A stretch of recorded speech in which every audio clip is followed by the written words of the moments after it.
एक बार की बात है, एक शिष्य अपने गुरु का बहुत आदर और सम्मान किया करता था।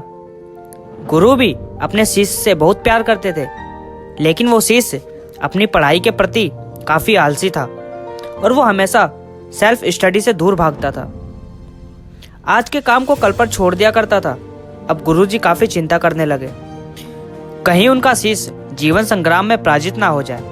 ऐसा व्यक्ति बिना परिश्रम के ही फल पाने की कामना करता है।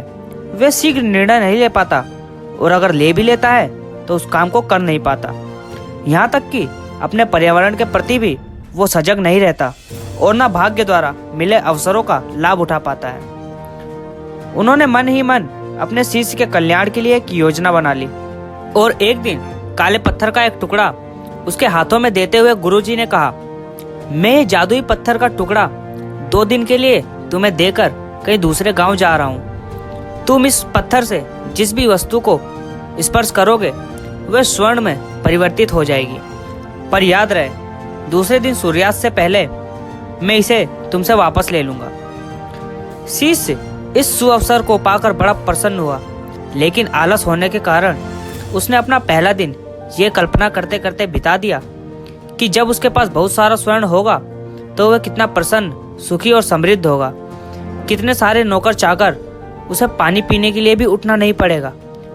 फिर दूसरे दिन जब वह सुबह जागा तो उसे अच्छी तरह से याद था कि यह स्वर्ण पाने का दूसरा और अंतिम दिन है। उसने मन में पक्का विचार किया कि आज गुरुजी द्वारा दिए गए काले पत्थर का लाभ जरूर उठाएगा। उसने निश्चय किया कि वो बाजार से लोहे के बड़े बड़े सामान खरीद कर लाएगा और उसे स्वर्ण में परिवर्तित कर देगा। दिन बीतता गया, पर वह इसी सोच में बैठा रहा कि अभी तो बहुत समय है, कभी भी बाजार जाकर सामान लेता आएगा। उसने सोचा कि अब तो दोपहर का भोजन करने के बाद ही सामान लेने निकलूंगा। पर भोजन करने के बाद उसे विश्राम करने की आदत थी और उसने बजाय मेहनत के थोड़ी देर आराम करना उचित समझा। पर आलस से परिपूर्ण उसका शरीर नींद की गहराइयों में खो गया और जब वो उठा तो सूर्यास्त होने को था। अब वे जल्दी जल्दी बाजार की तरफ भागने लगा, पर रास्ते में ही उसे गुरुजी मिल गए। उनको देखते ही वह उनके चरणों में गिरकर उस जादुई पत्थर को एक दिन और अपने पास रखने के लिए प्रार्थना करने लगा। लेकिन गुरुजी नहीं माने और उस शिष्य का धनी होने का सपना चूर चूर हो गया। पर इस घटना की वजह से उस शिष्य को एक बहुत बड़ी सीख मिल गई। उसे अपने आलस पर पछतावा होने लगा। वह समझ गया आलस उसके जीवन के लिए एक अभिशाप है और उसने प्रण किया कि अब वो कभी काम से जी नहीं चुराएगा और एक सजग और सक्रिय व्यक्ति बनकर दिखाएगा।